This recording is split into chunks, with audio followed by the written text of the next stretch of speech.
আয়াতুল উর্মি আমি আইডি থেকে আপনি লিখেছেন, সাজগোজ করে নামাজ পড়া কি জায়েজ? আমি অনেক সময় লিপস্টিক লাগিয়ে কোরআন শরীফের চুমো দিই, কোরআন শরীফ লিপস্টিকের দাগ লেগে যায়, এটার জন্য কি আমার গুনাহ হবে? কোরআনে কারিমের ভেতরে যদি দাগ লেগে যায় তাহলে সেক্ষেত্রে সেটা তো অবশ্যই অনুচিত কাজ হবে। কোরআনের উপরেই আপনি চুমা দিলে লেগে গেল, তাহলে সেটা আপনি মুছে ফেলবেন। আর এমনিতে সাজগোজ করে সালাত আদায় করা মানে হলো উত্তম পোশাক পরে, ভালো পোশাক পরে পরিপাটি হয়ে আল্লাহর সামনে দাঁড়াতে হয়। কিন্তু সাজগোজের মানে যেন আবার এরকম না হয় যে শরিয়া নিষিদ্ধ কোনো কাজ আপনি করে ফেললেন, তাহলে সেটা আপনার জন্য জায়েজ হবে না।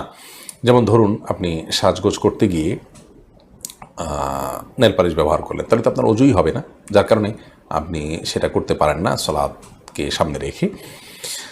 তো এমনি সাধারণ পরিপাটি হয়ে আপনি আল্লাহর সামনে দাঁড়াবেন, সেটাই হলো নির্দেশিত। আল্লাহ বলেছেন, ইয়া বানি আদম খুযু যিনাতাকুম ইনদা কুল্লি মাসজিদ, হে আদম সন্তান, তোমরা প্রত্যেক সালাতের সময় তোমার তোমরা শোভা গ্রহণ করো, শোভা বা সৌন্দর্য গ্রহণ করে মানে হলো ভালো পোশাক তোমরা পরিধান করো। সেই হিসাবে আপনি বৈধ সাজগোজ করে বা পরিপাটি হয়ে করতে পারেন।